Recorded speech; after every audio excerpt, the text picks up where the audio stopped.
ہماری زندگی کا ایک بہت اہم ساتھی ہے جس کو ہم سفر کہا جاتا ہے۔ اسلام بیوی کے بارے میں کیا درس دیتا ہے؟ اور فیملی ممبر سے اب بھی بہت پیار کر رہے ہوتے ہیں، مگر بعض اوقات بیوی کو بڑا ڈیگریڈ کرتے ہیں۔ ہم شاید بھول گئے ہیں کہ ہماری زندگی کا بہت بڑا حصہ جس کے ساتھ گزرا ہے، ہم اس کے ساتھ بعض اوقات زیادتی کرتے ہیں۔ ہم کاروبار میں تکلیف میں ہوں، ہم باہر کسی ٹینشن میں ہوں، کسی بندے سے کسی بات کوئی بری لگ گئی، سارا غصہ آ کر اب بندے نے اپنی زوجہ پہ نکالنا ہے، کیونکہ وہ بیچاری تو کچھ نہیں کہہ سکے گی۔ پہلے کے زمانے جاہلیت میں بھی یہی تھا کہ عورتوں کو پیر کی جوتی سے زیادہ ذلیل سمجھا جاتا تھا، مگر کیا آج بھی کچھ گھرانوں میں ایسا نہیں ہے؟ ہماری زوجہ کی شاید ہر دعا میں ہم ہوتے ہیں۔ ہم اپنی بیوی کے لیے کتنی دعا کرتے ہیں، غور کیجیے۔ حالانکہ میں نے دیکھا ہے کہ جن کی شریک حیات دنیا سے جاتی ہے نا، ان لوگوں کو میں نے ٹوٹتے بھی دیکھا ہے۔ تو ایسا نہ کریں، جس طرح وہ آپ کے لیے محبت کا اظہار، دعاؤں کی آپ کی خدمت گار ہے، آپ بھی اس کے لیے اچھا برتاؤ کریں۔ اور نبی پاک کا کیا انداز تھا؟ میں تو آج اسلام کی، شریعت کی، اللہ کے نبی کی بات کرنے آپ کے سامنے آیا ہوں۔ اللہ کے حبیب علیہ الصلوۃ والسلام سے سوال کیا گیا کہ حضور آپ کو دنیا میں سب سے زیادہ پسند کون ہے؟ اللہ کے حبیب نے فرمایا عائشہ۔ نبی پاک نے اپنی زوجہ کا نام لیا۔ پھر نبی پاک گھر اپنی ازواج کے ساتھ کیا انداز ہوتا تھا؟ گھر کا سودا سلف لے کے جاتے، کھانے پینے میں ہاتھ بٹاتے، محبت اور پیار کا اظہار فرماتے، سافٹ ماحول تھا گھر کے اندر۔ ہمارے گھر میں ایسا ماحول ہے؟ اسلام سے پہلے مال کے لیے جانوروں اور دوسرے ساز و سامان کے ساتھ ساتھ بیوی کو بھی رہن رکھوا دیا جاتا تھا۔ جیسے پیسے کوئی رہن رکھواتا تھا نا، بیوی بھی ایک مال کی طرح تھی، لوگ گروی رکھوا دیتے تھے اپنی بیوی کو۔ یہ اسلام سے پہلے عورتوں کا حال تھا، بیویوں کا حال تھا۔ اللہ اکبر! اسلام نے نکاح کے ذریعے عورت کو مرد کے آدھے ایمان کا محافظ قرار دے دیا۔ قرآن کہتا ہے وَعَاشِرُوهُنَّ بِالْمَعْرُوفِ، ان سے اچھا برتاؤ کرو۔ اسلام نے بیویوں کے ساتھ اچھا برتاؤ کرنے والے کو سب سے بہترین قرار دیا۔ حضرت امام حسن بصری رحمت اللہ تعالی، بہت بڑے بزرگ، ایک شخص آ کر کہتا ہوں بارش نہیں ہو رہی ہے، قحط کی پوزیشن آ گئی ہے، بارش نہیں ہو رہی، دعا فرمائے، وظیفہ عطا فرمائے۔ آپ نے فرمایا استغفار، وہ چلا گیا۔ اچھا ایک بزرگ بیٹھے تھے ان کے پاس، حضرت ربیع بن صبیح رحمت اللہ، وہ دیکھ رہے تھے۔ دوسرا بندہ آیا، کہتا حضور تنگ دستی ہے، کاروبار میں ڈاؤن ہے، رزق میں تنگی ہے۔ آپ نے فرمایا استغفار کرو۔ تیسرا شخص آیا، کہتا حضور اولاد نہیں ہو رہی ہے، اصول اولاد کے لیے وظیفہ لینا ہے، فرمایا استغفار کرو۔ چوتھا بندہ آیا، وہ کہتا ہے کہ حضور میرے باغ میں، فصلوں میں پیداوار کی کمی ہے، فرمایا استغفار کرو۔ حضرت ربیع بن صبیح کہتے ہیں حضور پہلا بندہ الگ پرابلم لے کر آیا، دوسرا الگ، تیسرا الگ، چوتھا الگ، چاروں کو ایک ہی دوائی، چاروں کو ایک ہی وظیفہ، استغفار استغفار۔ ہائے ہائے، بڑوں کی بڑی بات ہے۔ قرآن میں بھی پڑھتا ہوں، قرآن آپ بھی پڑھتے ہیں، مگر دیکھو اللہ والے کیسے پڑھتے، کیا خوبصورت جواب دیا آپ نے۔ آپ فرماتے ہیں سورہ نوح پارہ 29 آیت نمبر 10 سے 12 کی آپ نے تلاوت فرمائی۔ اب ذرا قرآن سنیے گا۔ بسم اللہ الرحمن الرحیم، استغفروا ربکم انہ کان غفارا یرسل السماء علیکم مدرارا ویمددکم باموال وبنین ویجعل لکم جنات ویجعل لکم انہارا۔ سبحان اللہ، ذرا سنیے گا، اپنے رب سے معافی مانگو۔ استغفروا ربکم انہ کان غفارا، بے شک وہ بڑا معاف کرنے والا ہے، اب دے گا عطا، کیا فرمائے گا؟ یرسل السماء علیکم مدرارا، وہ تم پر موسلا دھار بارش بھیجے گا۔ وَيُمْدِدْكُمْ بِأَمْوَالٍ وَبَنِينَ وَيَجْعَلْ لَكُمْ جَنَّاتٍ وَيَجْعَلْ لَكُمْ أَنْهَارًا، فرمایا اور مالوں اور بیٹوں سے تمہاری مدد فرمائے گا، اور تمہارے لیے باغات بنا دے گا، اور تمہارے لیے نہریں بنائے گا۔ باغات بھی بڑھ رہے ہیں، اولاد بھی عطا ہو رہی ہے، مال بھی بڑھ رہا ہے، بارش بھی ہو رہی ہے، اس چیز سے، استغفار سے۔ تو استغفار یہ آپ کے بہت سارے پرابلمز کا حل ہے، مسائل کا حل ہے، بس اپنی زبان استغفار سے تر رکھیں۔ اچھا پھر اس پہ تھوڑی سی شرمندگی بھی ہے، ایسا نہیں کہ استغفار بھی ہو رہا ہے اور دماغ کہیں اور ہے، مسکرا بھی رہے ہیں، ہنس بھی رہے ہیں، اور استغفر اللہ، کسی سے معافی مانگتے ہوئے ہنستا ہے کیا بندہ؟ استغفر اللہ ربی من کل ذنب واتوب الیہ، یا اللہ میں اپنے سارے گناہوں سے تجھ سے معافی مانگ رہا ہوں۔ بہت سارے استغفار کے سیکھے ہیں، استغفر اللہ العظیم من کل ذنب عظیم، اے اللہ میں تجھ سے استغفار کرتا ہوں، وہ رب جو بہت عظیم ہے، اپنے سارے بڑے گناہوں سے میں استغفار کرتا ہوں۔ الگ سیغوں سے اللہ کی بارگاہ میں استغفار کریں، ہو سکے تو کبھی گناہ یاد آئیں تو آنسو بھی بہ رہے ہوں، مگر یہ استغفار اللہ کو بڑا پسند ہے، معافی رب کو بہت پسند ہے۔ ابو اللیث سمرقندی رحمۃ اللہ تعالی لکھتے ہیں پچھلی قوموں میں ایک شخص تھا، اس نے بہت گناہ کیے تھے، ایک بار اس نے اپنی پچھلی زندگی کے بارے میں سوچا، گناہوں کے بارے میں غور و فکر کیا تو اسے شرمندگی ہوئی. اس نے نادم و شرمندہ ہو کر 3 مرتبہ کہا اللہم غفرانک، اللہم غفرانک، اللہم غفرانک. اے اللہ تیری بخشش، اے اللہ تیری بخشش، اے اللہ پاک تیری بخشش. اسی لمحے اس کو موت آ گئی اور اللہ پاک نے اس کی بخشش فرما دی.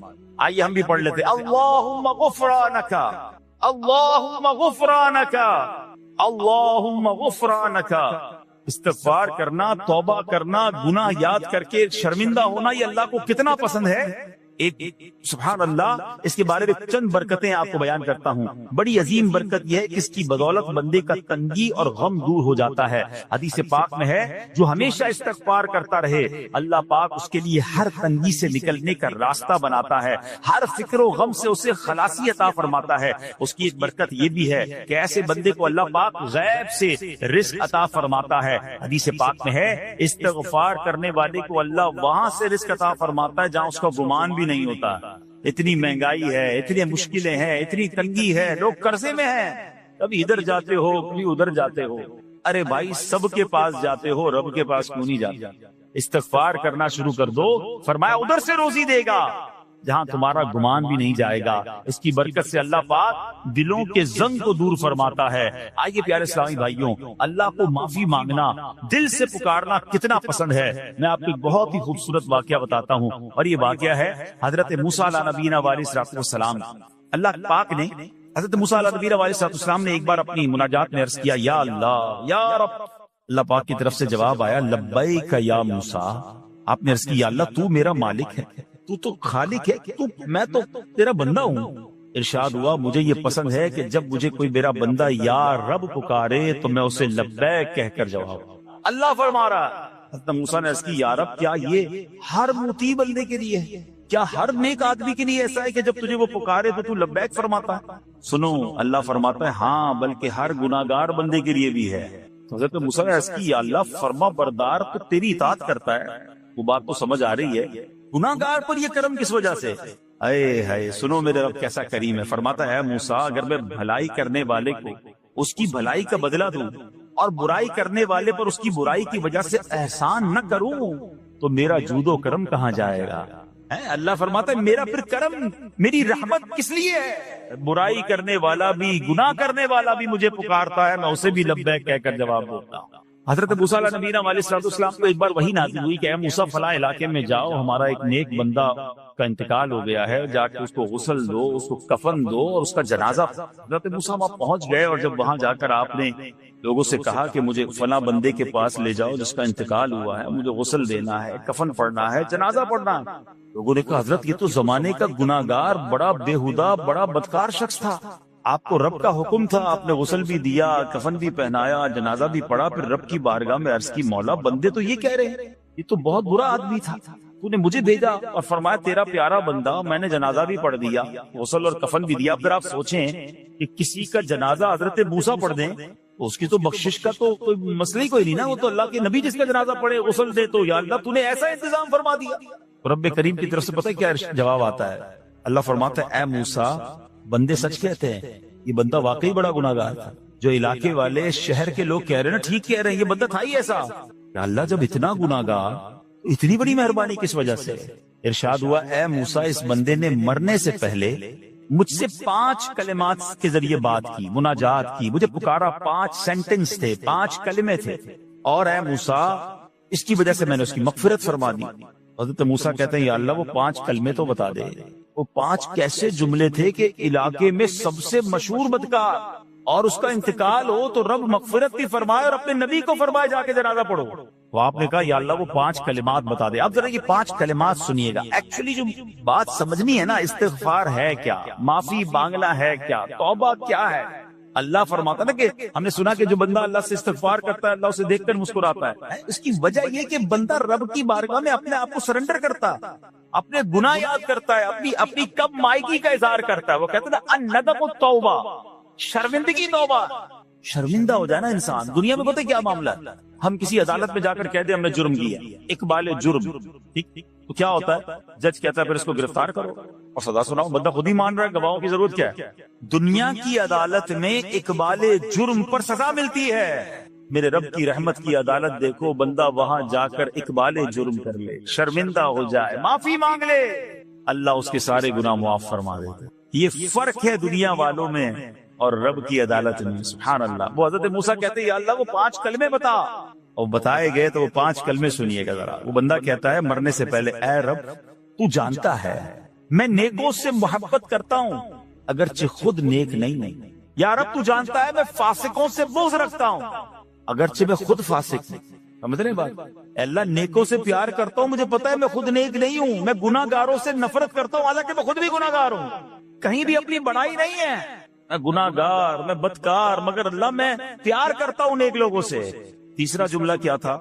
یا رب اگر مجھے معلوم ہو جائے کہ میرے جنت میں داخل ہونے سے تیری ملکیت میں کوئی کمی آ جائے گی، اے اللہ میں تجھ سے پھر جنت کا سوال کرنا چھوڑ دوں، مجھے یہ پتا ہے یا اللہ تو نے مجھے جنت میں داخل کیا نا، تیری جنت میں کوئی کمی نہیں آئے گی، بہت بڑی ہے، اب مجھے داخل بھی کرنے سے تیرا کچھ نہیں جائے گا، اگر کچھ جاتا ہوتا تو یا اللہ میں جنت تیرے سے مانگنا چھوڑ دیتا۔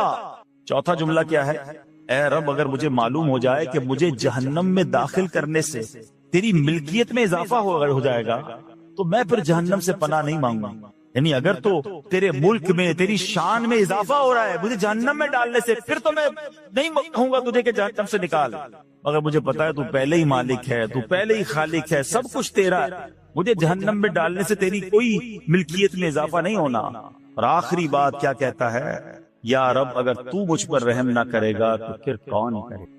اللہ فرماتا ہے اے موسیٰ میں نے اس پر رحم کیا، یہ میرے کرم کے لائق تھا، میرے کرم کے لائق نہیں تھا کہ میں اسے ناکام لوٹا دیتا، جب اس لیے کلمات کہے تو میں نے اسے درگزر فرمایا، اس کی مغفرت فرما دی اور میں ہی بخشنے والا مہربان۔ تو اے میرے پیارے اسلامی بھائیوں، آج وہ کام سیکھ کے جانا ہے، سمجھ کے جانا ہے، جس کو جو بندہ کرتا ہے تو رب کی رحمت گویا مسکراتی ہے۔ اب وہ یہ ہے کہ اللہ سے معافی مانگتے رہے، استغفار کرتے رہیں، اللہ کو راضی کرنے کی کوشش کرتے رہیں، اپنے گناہوں پر ندامت رکھیں، کہ جو معافی مانگتا ہے نا اللہ اسے بہت پسند فرماتا ہے۔ حدیث پاک میں آتا ہے التائب من الذنب کمن لا ذنب له، گناہوں سے توبہ کرنے والا ایسا ہے جیسا اس نے گناہ کیا ہی نہیں ہے۔ اچھا اب ایک اور بہت پیارا عمل جس کو دیکھ کر اللہ مسکراتا ہے، وہی میں نے تفصیل بتائی کہ اللہ کی رحمت راضی ہو جاتی ہے اور اللہ کی رحمت برستی ہے، رب راضی ہو جاتا ہے۔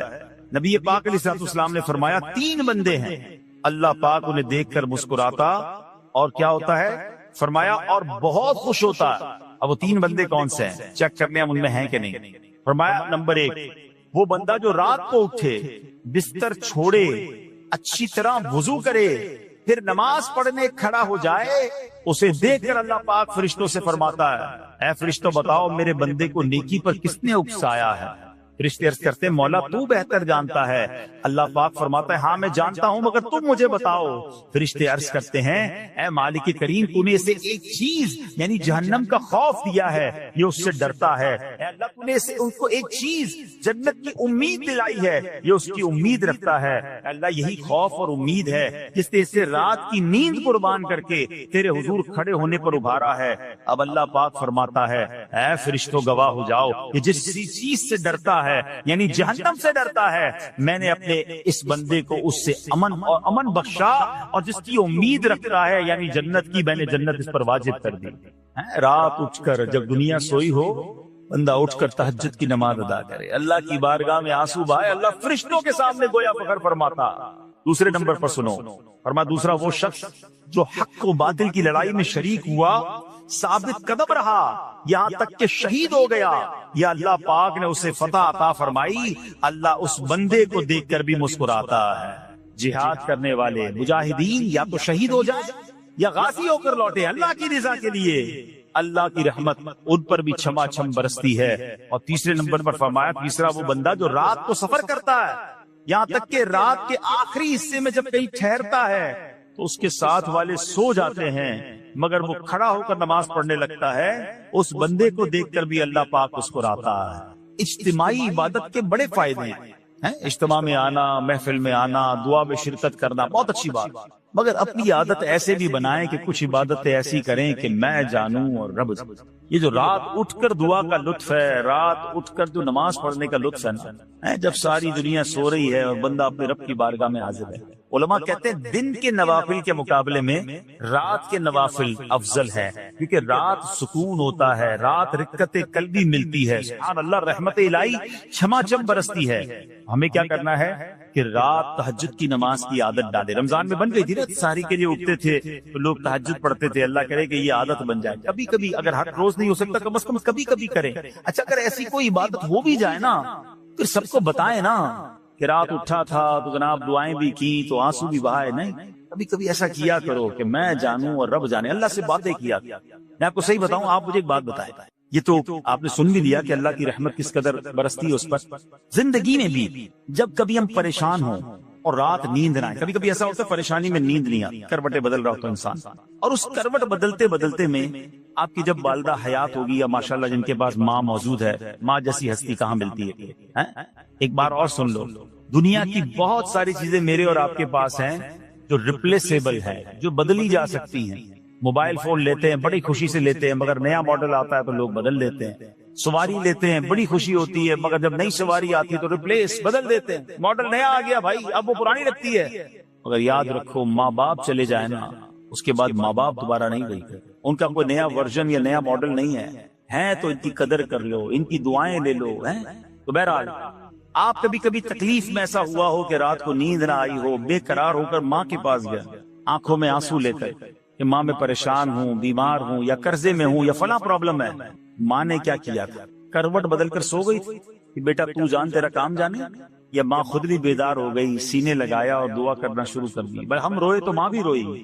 یہ ہے نا ماں، میری تکلیف، ایسا لگتا ہے کہ مجھے کبھی کبھی یہ فیصلہ کرنا مشکل ہوتا تھا کہ تکلیف مجھے زیادہ ہوتی ہے، میری تکلیف بھی ہے، میری والدہ کو زیادہ ہوتی ہے، بیمار میں ہوں، تکلیف اسے، یہ رشتہ کہاں ملتا ہے؟ مگر مجھے ایک بات بتاؤ، جب میری تکلیف پر رات نیند چھوڑ کر، بستر چھوڑ کر میں ماں کے پاس گیا، ماں نے سینے لگایا، تو اگر میں اپنا بستر چھوڑ کر آنکھوں میں آنسو لیے میری ماں سے مجھے کہیں زیادہ پیار کرنے والے رب کی بارگاہ میں چلا گیا، تو اس کی رحمت کیا مجھے مایوس کرتی؟ میری ماں کے دل میں جو ممتا ہے نا، وہ بھی میرے رب نے ڈالی ہے، تو رب کی رحمت کتنی ہوگی؟ تو کبھی کبھی اللہ کی بارگاہ میں رات کے اس پہر حاضر ہوا کرو، جو پرابلم ہے آپ کی، جو مشکل ہے آپ کی، آپ یقین کریں، آپ اللہ کی بارگاہ میں تہجد کے وقت رات کے آخری پہر آنسو بہائیں، دعائیں کریں، نوافل پڑھیں، پھر دیکھیے آپ کے دل کو تسلی کیسے ہوتی ہے، آپ کا ایمان تازہ ہو جائے گا، اور آپ نے دیکھا کہ ایسے وقت عبادت کرنے والوں سے رب کتنا راضی ہوتا ہے۔ اللہ کرے یہ بات ہمیں سمجھ آ جائے۔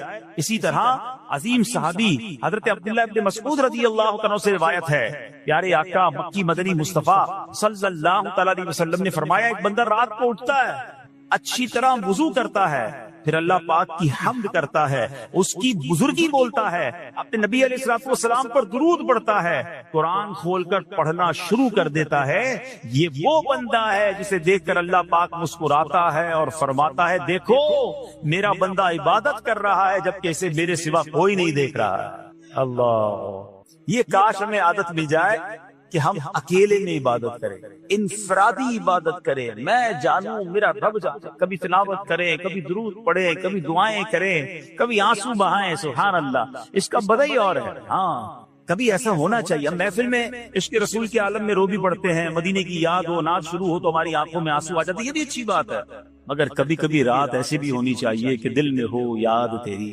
گوشئے تنہائی، دل میں ہو یاد تیری گوشئے تنہائی ہو، پھر تو خلوت میں عجب انجمن آرائی۔ کبھی زندگی میں ایسی راتیں بھی آنی چاہیے، وہ ہے نا، جاگ اٹھا اشکوں کا مقدر، عشق نبی میں روتے روتے کیسی گزری رات نہ پوچھو۔ کبھی کبھی ایسی رات بھی گزرنی چاہیے کہ آقا کی یاد میں آنسو بہ رہے ہوں، مدینے کی یاد میں، گھر والوں کو بھی پتہ نہ چلے، ہلکی ہلکی آواز میں کبھی نعت شریف لگا لیا کریں، کبھی مناجات لگا لیا کریں، ہم پتہ نہیں کیا دیکھتے دیکھتے سوتے ہیں۔ کاش انہی تصورات میں آنکھیں بند ہوں کہ میں سو جاؤں یا مصطفیٰ کہتے کہتے، میں سو جاؤں یا مصطفیٰ کہتے کہتے، کھلے آنکھ صلی علی کہتے۔ جو مدینے کے تصور میں سوتے ہیں نا، پھر خواب میں زیارت بھی کر لیتے۔ خواب کا ایک فنامنا یہ بھی ہے، آپ جس چیز کے بارے میں سوچتے ہوئے سوتے ہیں نا، عموماً گندی باتیں دیکھ کر، گندی چیزیں دیکھ کر سوتے ہیں، پھر ایسے ڈراؤنے خواب بھی آتے ہیں، انہیں ٹینشن بھی آتی ہے۔ فلموں میں بھی ماردار دیکھی، خواب میں بھی لڑائی جھگڑے دیکھ رہے ہیں، جو مدینے کی یادوں میں سو رہا ہے، جو باوضو سو رہا ہے، جو اللہ کا ذکر کر کے سو رہا ہے، جو نوافل پڑھ کے سو رہا ہے، پھر دیکھو خواب میں بھی کہاں کہاں کی سیر کرے گا انشاءاللہ۔ تو اپنی خلوتوں کو اچھا کریں، اپنے اکیلے وقت کو بھی خوبصورت کریں، آنسو بہائیں، اور سبحان اللہ تہجد پڑھنے والوں کے چہروں پر نور بھی آ جاتا ہے۔ ہاں، یہ ایک الگ نعمت انہیں ملتی ہے، اللہ نصیب فرما دے۔ اچھا، ایک اور خوبصورت کام ہے، اللہ کریم جنہیں دیکھ کر مسکراتا ہے۔ فرمایا حضرت ابو سعید خدری رضی اللہ تعالیٰ فرماتے ہیں، رسول ذیشان مکی مدنی سلطان صلی اللہ تعالیٰ علیہ وسلم نے فرمایا 3 بندوں کو دیکھ کر اللہ پاک مسکراتا ہے۔ وہ قوم جو نماز میں صفیں سیدھی کرتی ہے، اور وہ بندہ جو اللہ پاک کی راہ میں جہاد کرتا ہے، تیسرا وہ بندہ جو رات کے اندھیرے میں عبادت کرتا ہے، انہیں دیکھ کر اللہ پاک مسکراتا ہے۔ جہاد والی بات اور رات والی عبادت کی بات تو ہو گئی، اب اس میں نئی بات سیکھنے کو ملی، صفیں درست کرنے والی۔ اب روز نماز پڑھ رہے ہیں، صفیں درستی کر رہے ہوتے ہیں، امام صاحب کہہ کے تھک جاتے ہیں، کاندھے سے کاندھا ملائیں، صفوں کو سیدھا کریں۔ صفوں کو سیدھا کرنے والوں کو دیکھ کر رب کی رحمت مسکراتی ہے، رحمت برستی ہے۔ اب یہ کتنا آسان کام ہے، مگر اس کی طرف بھی توجہ نہیں ہوتی ہے۔ یاد رکھیے کہ صفیں سیدھی کرنا یہ بڑی نیکی ہے، اور اللہ کرے کہ ہم اس پر عمل کرنے والے بنیں۔ اور صفیں درست نہ کرنا ترک واجب، ناجائز اور گناہ ہے۔ سیدھی صفیں نہیں کرتے، نہیں، ناجائز کرتے ہیں، گناہ کرتے ہیں۔ صف درست نہ کرنے سے نماز ناقص رہ جاتی ہے۔ اور یہ بعض اوقات وہ کہتے ہیں یار ہمیں نماز میں وسوسے بہت آتے ہیں، روایتوں میں آتا ہے صف درست نہ کرنا نماز میں وسوسے آنے کا سبب ہے۔ صفیں ٹھیک نہیں ہوگی نا، عجیب عجیب سی باتیں دماغ میں آئیں گی۔ کیوں؟ حدیث پاک میں آتا ہے شیطان تمہارے درمیان بھیڑ کے بچے کی طرح گھس جاتا ہے، شیطان صفوں میں گھس جاتا ہے۔ صف سیدھی نہ کرنے میں چہرہ بگڑنے کا اندیشہ ہے۔ اب ذرا غور کر لیجیے یہ کتنا ضروری ہے۔ قرآن کریم میں ایک سورت ہے، سورہ صافات۔ اس مبارک سورت کی پہلی آیت میں اللہ پاک نے فرمایا وَالصَّافَّاتِ صَفًّا، ان کی قسم جو باقاعدہ صفیں باندھے ہوئے ہیں۔ حضرت عبداللہ ابن مسعود فرماتے ہیں یہاں صفیں باندھنے والوں سے مراد فرشتے ہیں۔ حضرت جابر بن سمورہ رضی اللہ تعالیٰ عنہ فرماتے ہیں ایک دن پیارے آقا مکی مدنی مصطفیٰ صلی اللہ تعالیٰ علیہ وسلم تشریف لائے اور فرمایا تم ایسے صف کیوں نہیں بناتے جیسے فرشتے صفیں بناتے ہیں؟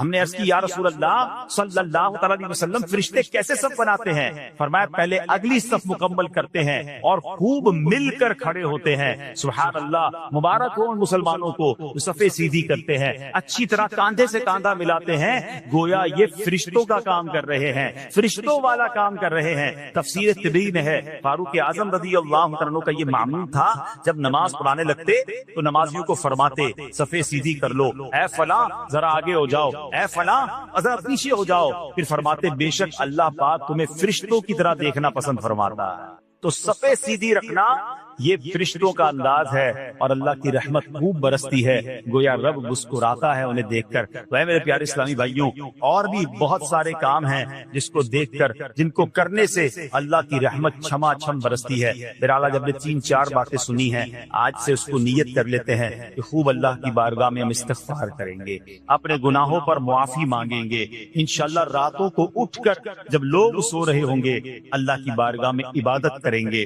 اسی طرح فرمایا کہ صفوں کو درست کریں گے اور انشاءاللہ رب کی بارگاہ سے خوب رحمتیں لوٹیں گے۔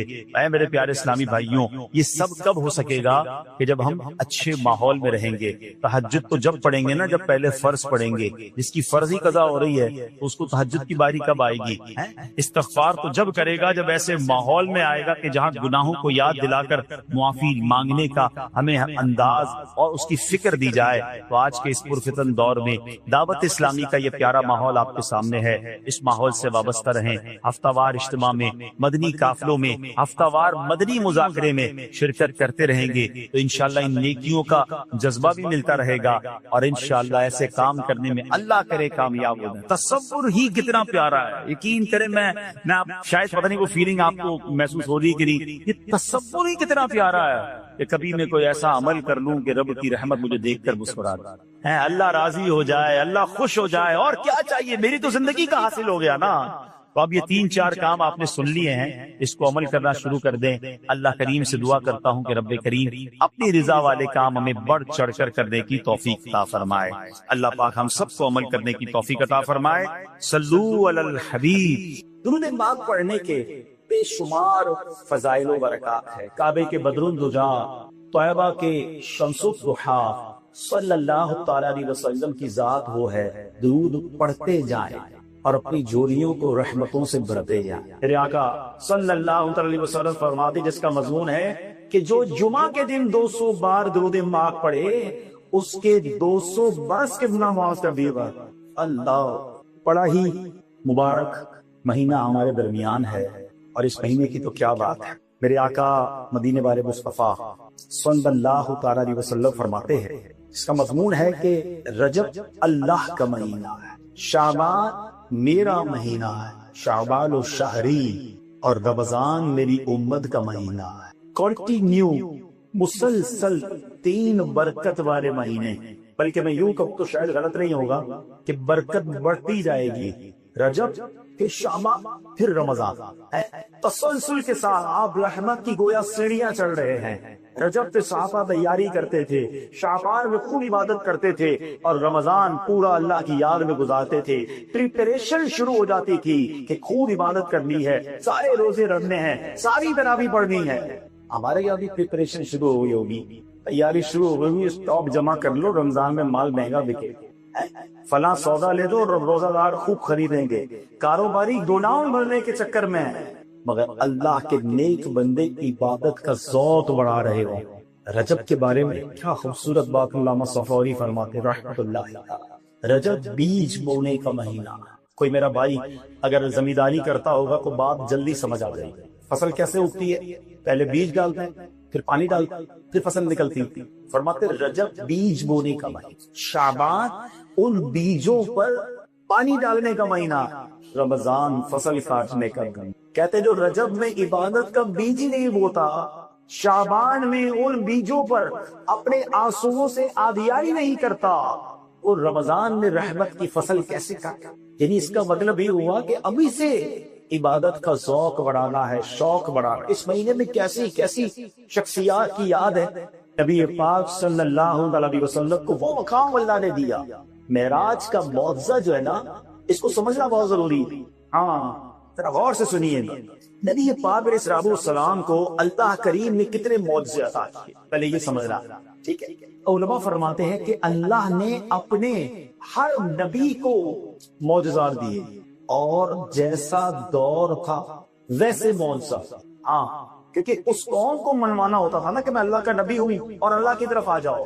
اب مثال کے طور پہ حضرت موسیٰ علیہ السلام، آپ کا دور تھا جادوگروں کا دور، میجیشینز، ان کو اپنے جادو میں بڑا ناز تھا۔ اللہ کریم نے آپ کو کون سا معجزہ عطا کیا کہ وہ اب رسیاں دیکھتے تھے سانپ بن جاتی تھی، آپ کو عصا کا معجزہ دیا، آپ عصا پھینکتے تھے وہ اژدہا بن جاتا تھا، لوگ حیران ہوتے۔ ید بیدا کا معجزہ دیا گیا۔ اب حضرت عیسیٰ علیہ السلام کا دور آیا، میڈیکیشن کا دور، ڈاکٹروں کا دور تھا، بڑے بڑے علاج دریافت ہو رہے تھے، ڈاکٹر جو علاج کرتا تھا لوگ اس کو بہت بڑا مانتے تھے۔ اللہ کریم نے حضرت عیسیٰ علیہ السلام کو معجزہ دیا کہ آپ کوڑ کے مریض کو دم کرتے تھے کو ٹھیک ہو جاتا تھا۔ اچھا، اس زمانے میں کوڑ کا علاج دریافت نہیں ہوا تھا۔ اچھا، مادر زاد اندھا، بائی برتھ بلائنڈ، پیدائشی آنکھیں نہیں ہوتی تھی جس کی، آپ اس کی آنکھوں پر دم کر لیتے، اللہ اسے آنکھ دے دیتا تھا۔ اچھا، ان لوگوں نے کہا علاج تو آپ بھی کرتے ہیں، علاج تو ہم بھی کرتے ہیں، آپ الگ علاج کرتے ہیں، ہم الگ چیزوں کا علاج کرتے ہیں۔ ہم آپ کو اللہ کا نبی جب مانے جب ہم مردہ زندہ کر دیں، مردے کو کوئی زندہ نہیں کرتا۔ حضرت عیسیٰ علیہ السلام نے مردوں کو زندہ کرنا شروع کر دی۔ تم بھی کہتے تھا، آپ کہتے تھے کہ اڑ جانا کے حکم سے جینا، تو وہ اڑ جاتا۔ اب لوگ ماننے لگے۔ جیسا دور حضرت صالح علیہ السلام کا دور آیا، اس زمانے کے لوگ جو تھے، پتھر ان کے ہاتھوں میں موم تھا، وہ بڑے بڑے پہاڑوں میں گھر بنا لیتے تھے، اتنا کمال ملا تھا ان کو۔ اچھا، ان کو یہ پتا تھا پتھر پہ گھر بن سکتا ہے، پتھر اولاد نہیں دیتا، بچہ کہاں سے دے گا، پہاڑ کا بچہ کیسے ہوگا؟ حضرت صالح علیہ السلام نے کہا اللہ کی طرف آؤ، کہا اللہ کا نبی جب مانے جب پہاڑ سے اونٹنی نکال کر بتا۔ اچھا، اونٹنی بھی زندہ ہو، سلامت ہو، اور اونٹنی بھی بچہ دے، گابر اونٹنی ہو، شرائط تو دیکھو ہوگی۔ اب اللہ کے نبی تھے، آپ نے اشارہ کیا، پہاڑ پھٹا، اس سے سمندر باہر آیا، اونٹنی نے بچہ بھی لیا۔ کچھ لوگ ایمان لائے، کچھ لوگ ایمان نہیں لائے۔ جیسا دور ویسا معجزہ۔ اب آؤ میرے آقا کا دور آتا ہے، آخری نبی ہیں صلی اللہ تعالی علیہ وسلم۔ پہلے کو یہ کہ معجزات کتنے دیے، علماء کہتے ہیں جتنے معجزات پچھلے کم و بیش 1,24,000 پیغمبروں کو ملے، نبی پاک کو ان تمام معجزات کا مجموعہ عطا کر دیا گیا. ٹوٹل آف آل میریکلز، پچھلے سارے معجزات کا مجموعہ دیا گیا.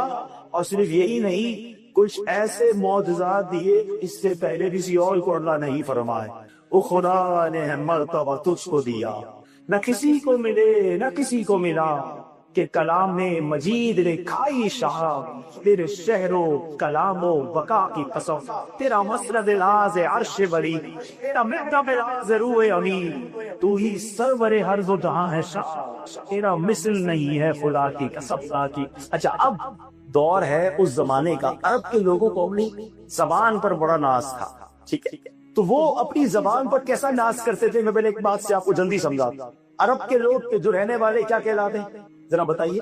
عربی کیا کہلاتے ہیں؟ جو عربی نہیں ہے ہم جیسے لوگ، وہ کیا کہلاتے ہیں؟ عجمی. کیا کہلاتے ہیں؟ آپ کو پتہ ہے عجمی کس کو کہتے ہیں؟ عجمی کے معنی ہے گونگا.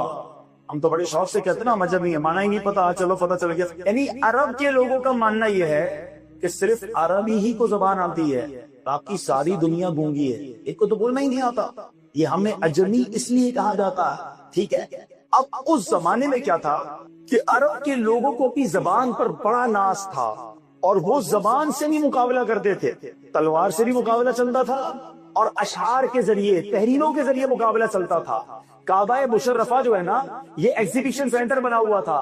ہر عرب کا بڑا شاعر آتا اور اپنا کلام لگا کے چلا جاتا. لوگ دیکھتے، سب سے اچھا کلام رہنے دیتے، باقی اپنا کلام اتار لیتے. گویا وہ نمبر 1 آ گیا، اپنا جو کمپٹیشن ہے جیت جاتا تھا.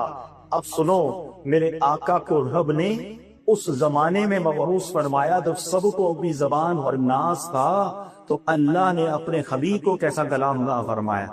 نبی پاک نے سورہ کوثر کعبے کی دیوار پر لگا. اچھا، جب سورہ کوثر لگائی گئی نا، تو سارے عرب کے لوگوں نے کبھی آ کر کلام پڑھا، سارے عاجز آ گئے، اپنا کلام اتار کر لے گئے، کہنے لگے کہ کسی انسان کا کلام نہیں ہو سکتا.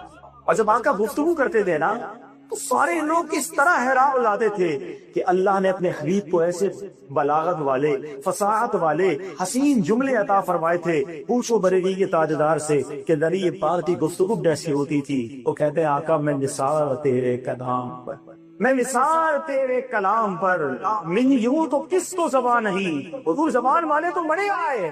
میں نثار تیرے کلام پر، من یوں تو کس کو زبان نہیں، وہ سخن ہے جس میں سخن نہ ہو، وہ بیان ہے جس کا بیان نہیں، تیرے آگے یوں ہیں دبے لچے.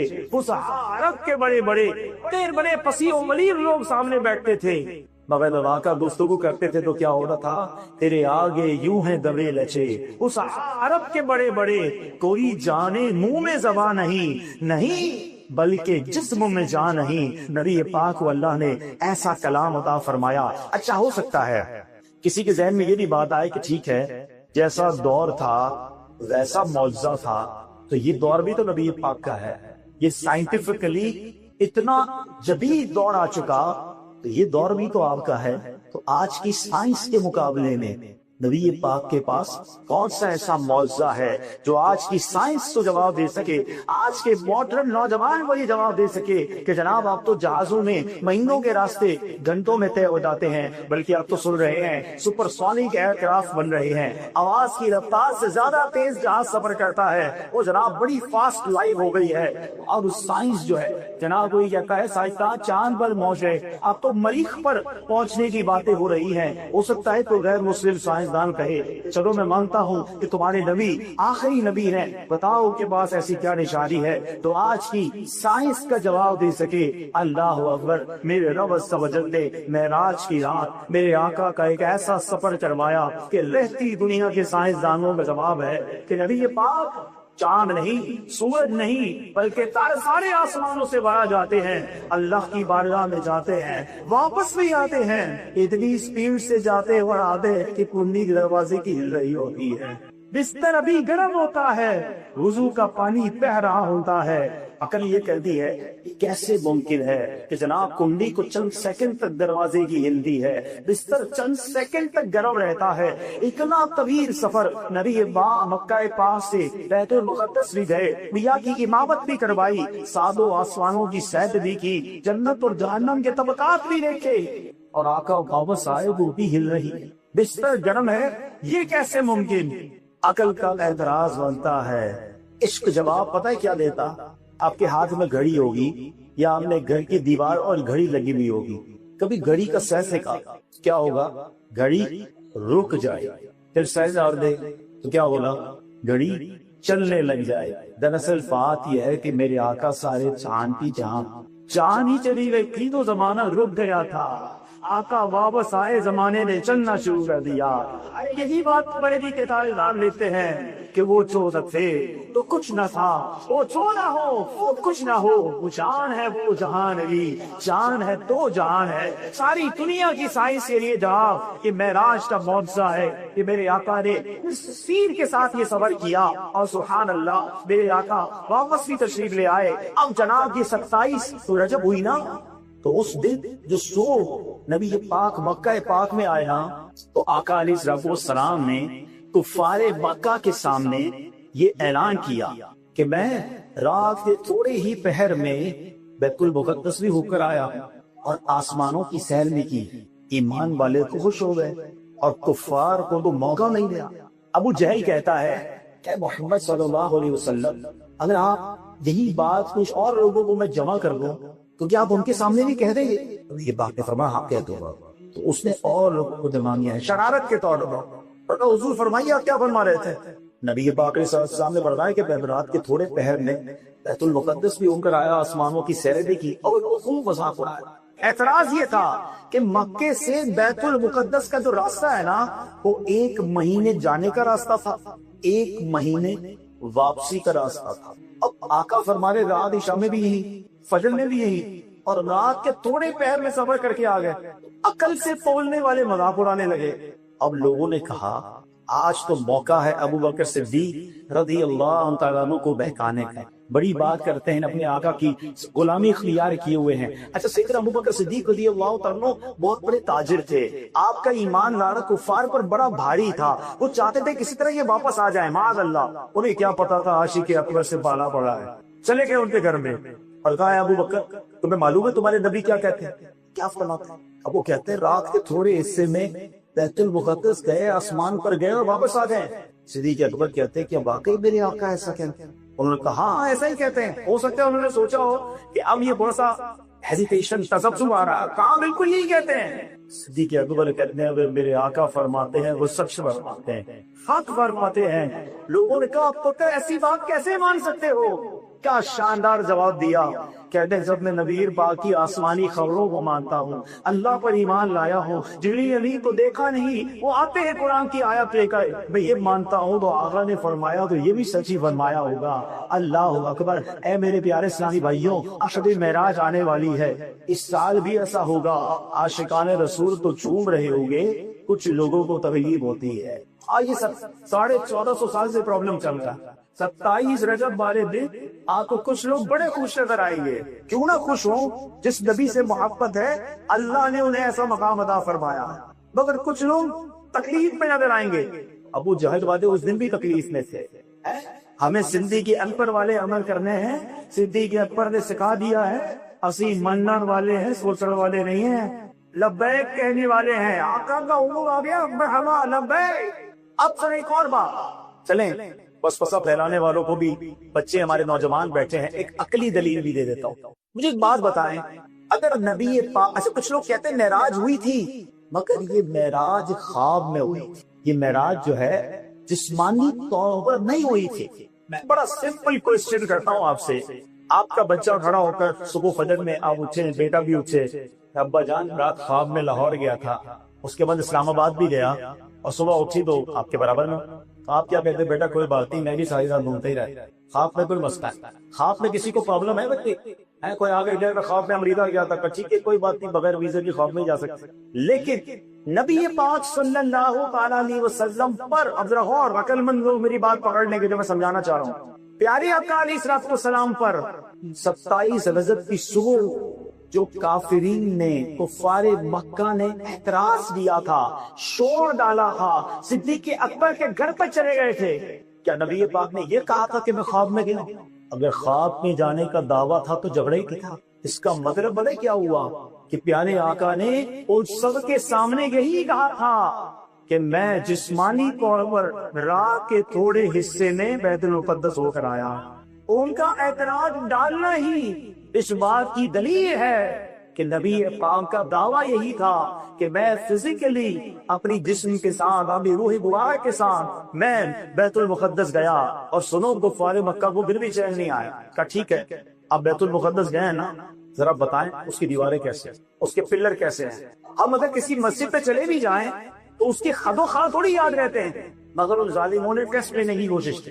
اگر حضور ٹھیک ہے، اگر آپ کہتے ہیں نا کہ آپ بیت المقدس گئے تھے، اچھا ان کو پتا ہے کہ نبی پاک اپنی ظاہری زندگی میں بیت المقدس سفر کر کے نہیں گئے تھے، یہ بتائیے بیت المقدس کی دیواریں کیسی؟ آپ کہتے ہیں نا آپ گئے تھے، آپ نے انبیاء کی امامت کی، اس کے پلر کیسے، اس کا رنگ کیسا؟ اللہ اکبر۔ جب انہوں نے امتحان لینے کی کوشش کی نا، کتابوں میں لکھا کہ رب کریم نے نبی پاک کو ایک اور کمال یہ عطا کیا، ایک اور معجزہ یہ عطا کیا کہ جبریل امین جو ہے بیت المقدس نبی پاک کی آنکھوں کے سامنے لیا۔ ویژوئلائز کی بات کرتے ہو، ہولوگرام کی بات کرتے ہو، جناب آج دنیا میں کچھ بھی دیکھنا ہو گوگل پہ بٹن دبا کر ہم یہاں بیجٹ دیکھ سکتے ہیں۔ ارے 1450 سال پہلے اور روحانی کنیکشن قائم ہوا تھا کہ میرے آقا کی آنکھوں کے سامنے مکہ مکرمہ میں بیت المقدس موجود تھا، اور نبی پاک فرماتے پوچھو کیا پوچھنا ہے، وہ پوچھتے بنائے دیواریں کیسی، آقا دیکھتے جاتے بتاتے جاتے، بتائے محراب کیسی، آقا دیکھتے جاتے بتاتے جاتے، کفار لاجواب ہو گئے۔ یہ شان ہے میرے آقا کی۔ اور اب آؤ کہ معراج کا معجزہ کتنا بڑا معجزہ، یہ سمجھنا بہت ضروری ہے۔ ایک بات یاد رکھیں، علماء بڑی پیاری بات لکھتے ہیں کہ ویسے تو نبی پاک کے بے شمار معجزات، مگر علماء بڑی کمال کی بات کہتے ہیں کہ سارے معجزات ہیں نا، چاہے وہ سورج کو واپس پلٹانا ہے، چاند کو 2 ٹکڑے کرنا ہے، اشارہ کر کے بارش برسانا ہے، دعا کر کے بارش بند کروانا ہے، کھجوریں کھوڑی ہوں اس کو بڑھا دینا ہے، خالی کنویں کو نیچا کرنا ہے، فرمایا یہ سارے نارمل ہے نبی پاک کے لیے۔ آقا کی شان اور مرتبہ جو ہے نا اللہ کی بارگاہ، اس کے مطابق 2 ہی معجزہ تو اس لیول کے رہتے، اور اس میں ایک معجزہ ہے قرآن پاک جو قلب مصطفیٰ پر نازل کیا گیا۔ پوری دنیا میں کوئی جگہ نہیں تھی، پہاڑ بھی اتنا ریزہ ہو جاتا، قرآن کہتا ہے نا کہ اگر اس کو پہاڑ کو اتارتے پہاڑ بھی ریزہ ہو جاتا۔ اللہ نے میرے نبی کے دل اقدس سے وہ طاقت عطا فرمائی کہ اس پر قرآن نازل کیا گیا۔ یہ معجزہ، اور دوسرا وہ معجزہ جس کو علماء کہتے ہیں شان مصطفیٰ بیان کرتا ہے، اور وہ ہے معراج کا۔ کسی اور نے رب العزت کا دیدار نہیں کیا۔ کائنات حضرت موسیٰ کلام کرتے تھے، حضرت موسیٰ کہتے کلیم اللہ، ٹھیک ہے، آپ کلام کرتے تھے۔ اچھا جس سے آپ کو محبت ہو اور اس سے بات ہوتی تھی، دل میں خیال آتا ہے یار اتنا پیار بھی ہے تو دیکھتے کو لوگ، آپ بات کرتے تھے اللہ سے پیار نہیں ڈالی گئی، اللہ کا دیدار نہیں ہوا، اللہ کی طرف سے ایک تجلی پہاڑ پر ڈالی گئی۔ حضرت موسیٰ اس تاب نہ لائے اور بے ہوش ہو۔ حضرت اور سے سنیے، حضرت موسیٰ نے ریکویسٹ کی تھی، انکار ہو گیا، تجلی بر بے ہوش ہو گئے۔ ادھر میرے آقا تم نے حانی کے گھر مکہ مکرمہ میں آرام کر رہے ہیں، اور جبریل کو بھیجا جا رہا ہے کہ جاؤ میرے محبوب کو میرے پاس لے آ۔ فرق دیکھو، حبیب کا اور کلیم کا فرق سمجھو، نبی پاک کی شان سمجھو، اور کیا خوبصورت بات سیدی اعلیٰ حضرت لکھتے ہیں، تبارک اللہ شان تیری، تجھی کو زیبا ہے بے نیازی، کہیں نور جوش تندرانی، کہیں تقاضے وصال کے تھے، کہیں منع کیا جا رہا ہے، کہیں بلایا جا رہا ہے۔ صلاۃ و سلام میں شعر سنتے ہو نا، آؤ آج اس کا مطلب سمجھ لو۔ کس کو دیکھا یہ موسیٰ سے پوچھے کوئی، آنکھ والوں کی ہمت میں لاکھوں سر۔ تو یہ شان ہے میرے آقا علیہ الصلوۃ والسلام کی، جو ہمیں سمجھنا ہے کہ یہ معراج کی رات کتنا بڑا تحفہ عطا کیا گیا۔ اچھا ایک اور بڑی کمال کی بات علماء کہتے ہیں، اللہ کریم کے قرآن مجید نے ارشاد فرمایا، ان اللہ اشتری من المؤمنین انفسهم واموالهم بان لهم الجنہ۔ اللہ کریم نے سودا کیا ہے بڑا، اور وہ ڈیل کیا ہے، بے شک اللہ نے مسلمانوں سے ان کے مال اور جان خرید لیے اس بدلے پر کہ ان کے لیے جنت ہے۔ خریدار کون ہے؟ اب ذرا میرے ساتھ رہیے گا تو بات سمجھ آ جائے گی. خریدار کون ہے؟ اللہ کریم. بیچنے والے کون ہیں؟ مسلمان. ہماری جان اور مال، ہمارا سب کچھ خریدا نا اللہ نے. سودا کروانے والے کون ہیں؟ ہمارا رب سے رابطہ کروانے والے کون ہیں؟ وکیل کون ہے سودے کے؟ وہ اللہ کے حبیب ہیں. اچھا اللہ فرما رہے مسلمانوں کے، دوبارہ آیت کا ترجمہ سنو. بے شک اللہ نے مسلمانوں سے ان کی مانگ اور جان چاہی ہوئی ہے. کس پجرے پہ؟ اس پجرے پہ ان کے لیے جنت ہے. جنتوں میں دیکھیے ہماری جان اور مال اللہ فرما رہے دے دو، ملنے کیا ہے؟ جنت. جنت ہم نے دیکھی نہیں. سبحان اللہ. علماء کہتے ہیں کہ جو سودا کروانے والا ہے نا، کم از کم اسے بلا کر وہ جنت دکھا دی جائے، تاکہ وہ دیکھ کر غلام بتا دے کہ میرے کو امتیوں اپنی جان اور مال اللہ کے نام پر قربان کر دو، میں جنت دیکھ آیا ہوں، اللہ نے تمہارے لیے جنت تیار کرنے. تو معراج کی یہ سیر اس لیے بھی کرائی گئی. ایک اور بڑی پیاری حکمت بیان ہوئی درۃ الناصحین کتاب میں کہ زمین اور آسمان میں ایک مکالمہ ہوا. زمین کہتی کہ اے آسمان تو اس سے افضل ہوں، اللہ تعالیٰ نے مجھے شہر، دریائیں، نہریں، درخت، پہاڑ، بہت ساری بے زینت کی چیزیں عطا کی. آسمان نے کہا میں تجھ سے بہتر، میرے پاس چاند ہے، سورج ہے، تارے ہیں، عرش و کرسی، جنت مجھ میں ہے. زمین نے کہا مجھ میں کعبہ ہے جس کی زیارت پر طواف کیا جاتا ہے. آسمان نے کہا مجھ پر بیت المعمور ہے، اوپر فرشتے طواف کرتے ہیں. ڈیبیٹ جاری ہے. آخر زمین نے کیا کہا کہ سن، مجھ میں میرے آقا علیہ السلام جلوہ فرما جن کے صدقے کائنات بنائی گئی تھی وہ زمین پر ہے، اور اسی زمین پر انہوں نے اپنی شریعت کو جاری کر دیا ہے. اب آسمان کے پاس کوئی جواب نہیں. کیا رک جاتا ہوں میں، مجھے اعلیٰ حضرت کا وہ شعر یاد آ گیا. کمال ہے میرے رضا دی، کیا خوبصورت بات کر دی. تھوڑا مشکل ہے، سمجھ جاؤ گے تو مزہ آ جائے گا. جب کبھی کسی کھلے میدان میں آپ آسمان کو دیکھیں گے نا تو آسمان آگے سے آپ کو جھکا ہوا نظر آئے گا. دیکھتے نا میدان میں اوپر بھی آسمان ہوگا اور کرو جھکا ہوا بھی نظر آئے گا. اعلیٰ حضرت نے عشق کی نگاہ سے دیکھا، کہتا ہے یہ آسمان جھکا ہوا نہیں ہے، اس کی کمر جھکی ہوئی ہے. اور یہ کمر پتہ ہے کیوں جھکی ہے؟ اس کو زمین نے تانا دیا. کس کا اتنا محاورہ ہے، کسی کو ایسا تانا دیا کہ اس کی کمر جھک گئی. اعلیٰ حضرت نے کیسے اس محاورے کو استعمال کیا؟ کہتے خم ہو گئی پشتے فلک اس تانے زمین سے. زمین نے ایسا تانا دیا کہ فلک کی کمر ہی جھک گئی. خم ہو گئی پشتے فلک اس تانے زمین سے.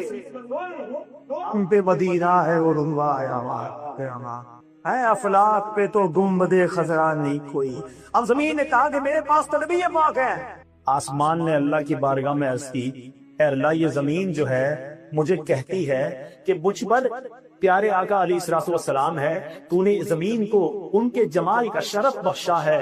اے اللہ کوئی ایسی صورت بنا دے کہ تیرے حبیب کا ایک چمکر جو ہے، ایک وزر جو ہے آسمانوں کی طرف بھی ہو جائے، قدم ادھر بھی نہ جائے، تاکہ مجھے بھی یہ میزبانی کا شرف مل جائے. تو سبحان اللہ، پیارے آقا علیہ السلام کو آسمانوں کی سیر ان آسمان کی ریکویسٹ پر کرائی گئی. یہی بات تو اعلیٰ حضرت کہتے ہیں کہ کیا فرماتے ہیں، وہ سر بڑے کشمرے رسالت جو عرش پر جلوہ گر ہوئے تھے، نئے رارے طرب کے ساما عرب کے مہمان کے لیے تھے. یہ واقعات سن کر، یہ باتیں سن کر ہمارا ایمان اور تازہ ہوتا ہے، نبی پاک سے محبت میں اور اضافہ ہوتا ہے. اور کیوں نہ ہو، جس سے پیار ہو اور اس کو ایسا اعزاز ملے تو غلاموں کو اور اچھا لگتا ہے اور محبت میں اضافہ ہوتا ہے. اب آؤ میرے پیارے اسلامی بھائیوں، نبی پاک نے آسمانوں کی سیر بھی کی، بیت المقدس میں انبیاء کی امامت بھی کی، کائنات کی سب سے مقدس جماعت کی سارے نبی بھی صف بنا کر کھڑے ہیں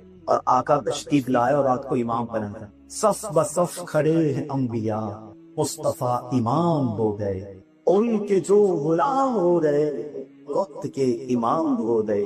تو سبحان اللہ، اب نبی پاک کو جنت کی سیر بھی کرائی گئی اور دوزخ کے طبقات کو بھی دکھایا ہے. غلاموں اب ذرا غور سے سننا، معراج کی رات بہت محبت والی رات ہے، بڑی خوشی کی بھی رات ہے، اور کچھ علام بھی ہیں، ذرا وہ بھی سنو. آج پیارے آقا علیہ السلام میں جہنم میں کچھ لوگ ایسے نظر آئے جو بندار کھا رہے ہیں. آقا علیہ السلام نے دریافت فرمایا، اے جبرائیل یہ کون لوگ ہیں؟ آقا علیہ السلام کو بتایا گیا کہ وہ ہیں جو لوگوں کا گوشت کھاتے، یعنی غیبت کرتے تھے. غیبت کرنے والا وہ ایسا جیسے مسلمان بھائی کا گوشت کھا رہا ہے، وہ جہنم میں بھی اسے مردار کا گوشت کھلایا جائے گا. نبی پاک نے ایک بندے کو دیکھا کہ جو آدمی نہر میں تیر رہا ہے اور پتھر نکل رہا. عرض کی گئی یہ سود خور ہے. سود کا کام آج کل بڑی نئی پیکیج میں سود آ رہا ہے، دودھ کی بوتل میں شراب پیک کر دی جا رہی ہے. تو بالکل ایسے نئی نئی اسکیموں کے ذریعے علم دین تو ہے نہیں, علماء سے پوچھنا نہیں ہے, اپنی عقل سے فیصلے کر رہے ہیں اور لوگ سود میں گرفتار ہو رہے ہیں. یار جناب برباد ہو جاؤ. مجھے بات بتاؤ نا, سود کا کاروبار کرنے والے کے بارے میں فرمایا گیا کہ سود کا کام کرنے والا ایسا ہے جیسا وہ اللہ سے جنگ کرنے والا. کیا اللہ سے جنگ کر کے بھی کامیاب ہو سکتا ہے؟ بربادی ہونا. سود کتنے ہی بڑھ چڑھ کر سامنے کیوں نہ آیا ہے, اس کے قریب ہی نہ جا. تیسری بات, کبیر پاک صاحب ایسے لوگوں کے پاس گزرے کہ جن کے سر پتھروں سے کچلے جا رہے تھے, ہر بار کچلے جاتے, پھر ڈیپ ہو جاتے, پھر کچلے جاتے. پوچھا گیا یہ کون لوگ ہیں؟ بتایا یہ 2 لوگ ہیں جن کا نماز کے وقت سر بوجھل ہو جاتا گیا. ایسے بھی لوگ مجھے سن رہے ہوں گے جن کی نماز خزا. ان سے بات کرو یا نماز کا ٹائم مجھے چلے, بس آپ چلے میں آتا ہوں. ان کو نماز بھاری لگتی ہے, نماز کا ٹائم ہی نکلتا ان کے اندر. سنو, سر کچھ نہیں جا رہے تھے جہاں کا نبی پاک ہونے کا. آقا علیہ السلام نے ایسے لوگوں کو دیکھا جن کے ہونٹ اونٹ کے ہونٹ کی طرح بڑے بڑے تھے. ان پر ایسے افراد مقرر ہوئے تو ان کے ہونٹ بگڑ کر آج کے بڑے بڑے پتھر جو ہیں وہ ان کے منہ میں ڈالتے تھے اور وہ ان کے نیچے سے نکل جاتے تھے. دریافت کرنے پر عرض کی گئی کہ یہ وہ لوگ ہیں جو یتیموں کا مال ظلمت کھا جاتے. کسی کا مال نہیں کھانا, اور اگر خاندان میں کوئی یتیم ہے تو اس کا بھلا کرنا ہے, اس کے ساتھ زیادتی ہی کرنی ہے. اچھا, اب اتنا کمال کا صبر ہے, اتنا بڑا انعام ہے کائنات میں, اس سے بڑا انعام کسی کو دیا ہی نہیں گیا, اور کسی نے اللہ کا اپنی ذاتی آنکھوں سے دیدار نہیں کیا, یاد رکھیے گا. اچھا, ایک اور بڑی خوبصورت بات, عقیدے کی بات بھی چلو کر لو, پھر بات کنکلوڈ کرتے ہیں. یہ نہیں بحث ہوتی ہے کہ نبی پاک کے پاس علم غیب تھا کہ نہیں تھا. مجھے ایک بات بتاؤ, کائنات میں سب سے بڑا غیب کیا ہے؟ اللہ کریم خود, کیونکہ اللہ کو کسی نے نہیں دیکھا. پوری دنیا میں کسی نے رب کو نہیں دیکھا سوائے نبی پاک علیہ السلام. تو جب رب نے اپنا آپ ہی دکھا دیا تو اور کون سا غیب چھپانا ہے؟ سید اعلیٰ کہتے ہیں نا, اور کوئی غیب کیا تم سے نہا ہو بھلا. آقا, اور کون سا غیب آپ سے چھپ سکتا ہے؟ اور کوئی غیب کیا تم سے نہا ہو بھلا, جب نہ خدا ہی چھپا تم پہ کروڑوں دے. تو یہ شان ہے میرے آقا. اچھا, اب اتنا بڑا انعام, آپ کا سب سے پیارا آپ کے پاس آئے اور آپ بڑے اہتمام سے بلائیں, جو تحفہ دیں گے کتنا کمال کا تحفہ ہوگا. آپ کا سب سے بیسٹ گفٹ آپ دیں گے نا کہ میرا سب سے پیارا, تو میرے حبیب علیہ السلام سے پیارا اور کوئی دنیا میں رب کا نہیں. آپ کے سبب تو کائنات بنائیے رب نے. عبد النبی پاک معراج کی رات گئے تو تحفہ کیا کیا؟ نبی پاک کو نماز کا تحفہ. اب سوچیے نماز کتنا پیارا تحفہ ہوگا جو اللہ نے معراج کی رات نبی پاک کو ادا کیا. اچھا, نماز بھی کتنی دی؟ 50 نماز فرض 50 کی. ہاں, وہ تو بندہ اور رحمتیں اور برکتیں نازل کرے حضرت موسیٰ علیہ السلام کے مزار پر کہ آپ نے نبی پاک صلی اللہ علیہ وسلم حضور واپس جائیے, 50 زیادہ ہیں, آپ کی قوم نہیں پڑھ سکے. آپ پھر گئے, پھر 5 کم ہوئی, پھر گئے, پھر 5 کم ہوئی, پھر بھیجا, پھر 5 کم ہوئی, 50 سے 5 رہ گئی. حضرت موسیٰ نے عرض کی حدود پھر جائیں, یہ بھی زیادہ ہے. آپ فرماتے ہیں اب رب کی بارگاہ میں جانے میں حیا آتی ہے, مگر میرے رب کی شان دیکھو. ارشاد ہوتا ہے لا تبدیل لکلمات اللہ, اے محبوب ہمارے قول تین نہیں ہوتے, تین اوپر نمازیں 5 پڑھے گی ثواب 50 صحیح عطا کیا جائے گا, مگر ادھر 5 بھی پوری نہیں پڑھنے کا ہے. افسوس, اتنی کمال چیز ہے نماز. اچھا, معراج کی رات ہم کہتے ہیں نبی پاک کو معراج رسی ہوئی. معراج کیا؟ اللہ کا دیدار ہوا. کبھی کبھی تو دل میں ہمارے بھی تو آتی ہے نا تمنا, یہ اللہ ہم بھی رب کو دیکھیں. ایک راستہ ہے, ایک طریقہ آپ میں بتاتا ہوں. سنو, یہ جو معراج کی رات تحفہ ملا ہے نا, یہ چابی ہے. خود احادیث میں مضمون ملتا ہے کہ نماز مومن کی معراج ہے. آقا کی معراج اللہ کی بارگاہ میں حاضری, نماز مومن کی معراج ہے. اور فرمایا جو نمازی ہوگا اسے قیامت کے دن اللہ کا دیدار کروایا جائے. اپنے لوگ کا دیدار کرنا ہے نا, تو نماز کو نہ چھوڑ, پکڑ لو نماز. نماز کا ٹائم کیسے ہو سکتا ہے کہ آپ کو ٹائم نہیں ملتا؟ نماز کچھ بھی ہو جائے, کام, لوگ کہتے کام میں بیزی ہوتا ہوں. نماز سے مت کہو مجھے کام ہے, اپنے کام سے کہو کہ مجھے نماز. ہر حالت میں نماز پڑھنے کا حکم ہے. کھڑے ہونے نہیں پڑھ سکتا, کوئی بیمار ہے بیٹھ کے پڑھے, بیٹھ کے نہیں پڑھ سکتا لیٹ کے پڑھے, لیٹ کے نہیں پڑھ سکتا اشارے سے پڑھے. نماز پڑھنی ہر عاقل و بالغ مسلمان پر نماز ضروری. اور سب سے کہنا اگر آج 5 منٹ کے بس کا کلاریسن لوگ آتے کہتے کو وظیفہ بتاتے کاروبار میں برکت ہو جائے, بیماری دور ہو جائے, قرضہ اتر جائے. وہ تو نماز پڑھتے ہیں, یہ نماز نہیں پڑھتے کو وظیفہ بتا. وہ سب سے بڑا وظیفہ ہی نماز ہے. تم نماز نہیں پڑھ کر ہی اپنے اوپر بناؤ تاون دے رہے ہو. حالانکہ یہ احادیث اور روایت میں استنباط ہوتا ہے, اس سے ایکسٹریکٹ ہوتا ہے, سیکھنے کو ملتا ہے کہ نماز بیماریوں کو دور کرتی ہے, نماز روزی میں برکت لاتی ہے, نماز چہرے کی دھون کو بڑھاتی ہے, نماز پریشانیوں کو دور کرتی ہے. سنو, نماز اندھیری کمر کا چراغ ہے, نماز کے یابا کی آنکھوں کی چھٹک ہے, اور نمازی کے لیے سب سے بڑا انعام یہ ہے یہ اسے بروز قیامت اللہ کا دیدار کروا رکھتا ہے. ایسے تو بے نمازی ہے وہ بہت برا قصہ ہے. تو بتا بے نمازی کی سزا کیسی. بے نمازی کے بارے میں یہاں آتا ہے کہ کوئی ایک نماز جان بوجھ کر قضا کر دینا, اس کا نام جہنم کے اس دروازے پر لکھ دیا جاتا ہے جس دروازے سے وہ جہنم میں داخل ہو. مجھے بتاؤ کتنا بد نصیب ہے. ادھر میرے اور آپ کے گھر کے باہر ہمارا نام لکھا ہوتا ہے, نیم پلیٹ, اس کا گھر ہے. وہ کتنا بد نصیب ہے کہ دنیا میں رہ رہا ہے, نام جہنم کے دروازے پر. لوگ کہتے ہیں, اچھا ایسے بھی لوگ لکھتے ہیں 4 نمازیں تو ہوگا کہ فنبنا. تم سے میرا سوال ہے کہ تمہاری کب صبح ٹرین ضائع ہوگی, کبھی صبح بھی جانا ہو, ٹرین بک کرائی ہو گیا, راہ نہیں گھوڑی, ٹرین چلی گئی, فلائٹ چلی گئی, اور آفس کی انفارمنٹ میٹنگ کا انٹرویو دینا تھا, 4 الارم ڈالنے پر اسی کو بھی کہہ کے سو کے اڑا دینا, وہی جہاز آنے لگ گیا. 4 گھنٹے پہلے ایئرپورٹ پہنچتا ہے, کچھ لوگ 8 گھنٹے پہلے پہنچ جاتے ہیں. یار بس جلدی آ رہی ہے بھائی, یہی ٹھیک ہے, نہیں فلائٹ نہ مس ہو جائے, ₹1,00,000 کی ٹکٹ ہے. اس کا مطلب یہ ہوا باقی چیزوں میں آنکھ کھل جاتی ہے, پکنک پہ جانا ہو دوستوں کے ساتھ, خوشی میں کی دنیا کی ساری جگہ. اس کا مطلب پتہ کیا ہوا کہ باقی چیزوں نیت ہے تمہارے نزدیک.